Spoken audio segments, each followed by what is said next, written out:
IPL 2026 double హెడర్లో second match చూసుకున్నట్లయితే RCB వాళ్ళు toss గెలిచి బౌలింగ్ ఎంచుకున్నారు. అండ్ ఇట్స్ ఫెయిర్ డిసిషన్, ఎందుకంటే ఎవరైనా సరే చేస్తేనే ఎక్కువ గెలుస్తున్నారు. అండ్ అక్కడ వర్షం పడింది కాబట్టి పిచ్ కూడా కాస్త కవర్స్ ఉంది, మాయిశ్చర్ ఉంటుంది. సో పేస్ బౌలర్స్కి ఇనిషియల్గా ఫస్ట్ హాఫ్లో కాస్త హెల్ప్ దొరుకుతుంది కాబట్టి దాన్ని ఎంచుకున్నారు. అండ్ దానికి తగ్గట్టుగానే భువనేశ్వర్ కుమార్ కూడా బాల్ తీసుకుని తగ్గట్టు న్యాయం చేసి పవర్ ప్లేలోనే వాళ్ళ 3 వికెట్లు తీసేసాడు, మెయిన్ వికెట్స్.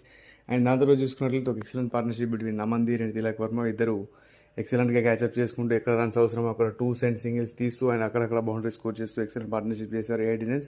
దాని తర్వాత నమందీర్ ఎప్పుడైతే ఒక సిక్సర్ బౌలింగ్లో అవుట్ అయిపోయాడో, బోల్డ్ అయిన తర్వాత అతని ఎండ్లో వచ్చినటువంటి ఏ బ్యాట్స్మెన్ కూడా తిలక్ వర్మకు సపోర్ట్ ఇవ్వలేదు. అండ్ దాంతో అతను కూడా అగ్రెసివ్గా ఆడదాం అనుకున్నాడు. బట్ లాస్ట్లో చూసుకున్నట్లయితే 18th ఓవర్లో తను క్యాచప్ చేసిన లాస్ట్ బాల్ ఒక్కటి ఆపుకొని ఉండుంటే 90th అండ్ 20th ఓవర్లో తను బెస్ట్గా ఫినిష్ చేసి ఉండేవాడు. బట్ తనేమనుకున్నాడంటే ఈ ఓవర్లో 6 runs వచ్చాయి, ఇప్పుడు ఎలాగో యార్కర్ వేస్తాడు అని చెప్పి ప్రీ రిటైర్మెంట్ షాట్ ఆడదాం అనుకున్నాడు. బట్ అది మిస్ అవ్వడంతో మిస్కాల్కులేషన్ వల్ల బౌల్డ్ అవుట్ అయిపోయాడు. తన కనుక ఉండుంటే ఇంకొక 15 to 20 runs ఎటు పోయి ఉండేవి కాదు డెత్ ఓవర్స్లో. అండ్ దీనివల్ల చూసుకున్నట్లయితే ముంబై వాళ్ళు కేవలం 160 runs స్కోర్ చేయగలిగారు. అండ్ బౌలింగ్లో చూసుకున్నట్లయితే రోమారియో షెఫర్డ్ ఒక మంచి కంబ్యాక్ ఇచ్చాడు బౌలింగ్లో. అండ్ చూసుకున్నట్లయితే భువనేశ్వర్ కుమార్ కూడా 4 wickets తీసుకొని పర్పుల్ క్యాప్లో అందుకున్నాడు. అంతకుముందు మ్యాచ్లో అన్షుల్ కంబోజ్ తీసుకున్నాడు. బట్ ఈ మ్యాచ్ వచ్చేసరికి భువీ చేతికి వచ్చేసింది పర్పుల్ క్యాప్. అండ్ దాని తర్వాత చూసుకున్నట్లయితే 160+ టార్గెట్తో బరిలో దిగినటువంటి ఆర్సీబీ వాళ్ళకి ఇనిషియల్గా ఫస్ట్ పవర్ ప్లేలో ఫస్ట్ ఓవర్లో స్కోర్ వచ్చింది. బట్ దాని తర్వాత చూసుకున్నట్లయితే విరాట్ కోహ్లీని అవుట్ చేశాడు దీపక్ చహర్.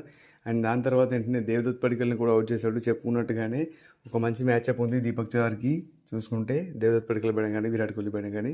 అండ్ దాని తర్వాత చూసుకున్నట్టున్నట్టయితే ఎవరు కూడా అంత పర్ఫార్మెన్స్ అనిపించలేదు, ఎందుకంటే except Krunal Pandya, Tim David duck out అయిపోయాడు. అండ్ చూసుకున్నట్లయితే జితేష్ శర్మ సేమ్ స్టోరీ, అంతే 12 balls 18 runs స్కోర్ చేశాడు. ఆ మొమెంటంలో అది కరెక్ట్ అనిపించింది. బట్ చూసుకున్నట్లయితే అది తన ప్యూర్ డామినెన్స్ పర్ఫార్మెన్స్ కాదు. తన పీక్స్లో ఉన్నప్పుడు ఎలా ఆడేవాడు చూసాం మనం పంజాబ్ కింగ్స్ కానీ లాస్ట్ ఇయర్ ఐపీఎల్లో కానీ. అండ్ అతనిలో చూసుకున్నట్లయితే రోమారియో షెఫర్డ్ అయితే మొత్తం ఫీల్ అయిపోతున్నాడు. ఏమైందో ఏంటో బ్యాట్ కూడా టచ్ చేసుకోవాలని పరిస్థితి వచ్చేసింది. బుమ్రా వేసినా కొట్టలేకపోతున్నాడు, రాజ్బాబా వేసినా కొట్టలేకపోయాడు, అల్లా గజన్పర్ని పిక్ చేయలేకపోయాడు. అసలు ఏం చేస్తున్నాడో అర్థం కాలేదు. ఈ మ్యాచ్లో లిటరల్లీ ఆర్సీబీని గెలిపించినది ఏదైనా ఉందా అంటే అది Krunal Pandya batting and Bhuvneshwar Kumar bowling and batting అని చెప్పుకోలేదు. ఎందుకంటే లాస్ట్ ఓవర్లో 6 స్కోర్ చేయడంతోనే వాళ్ళకి వచ్చింది. లేకపోతే వాళ్ళు కూడా మళ్ళీ ఓడిపోయి ఉండేవారు. వాళ్ళు ఓడిపోయి ఉంటే కనుక వాళ్ళు చెన్నై మరియు రాజస్థాన్తో ఈక్వల్ అయిపోయి ఉండేవారు.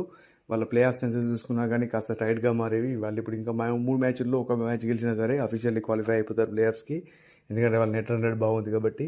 కానీ వాళ్ళు టాప్ 2లో ఉండాలంటే ఈ 3 మ్యాచెస్లో కనీసం 2 గెలవాలి.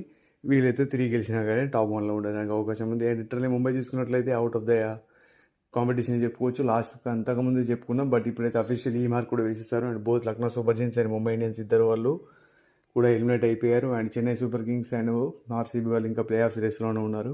సో చూడాలి ఈ టేబుల్.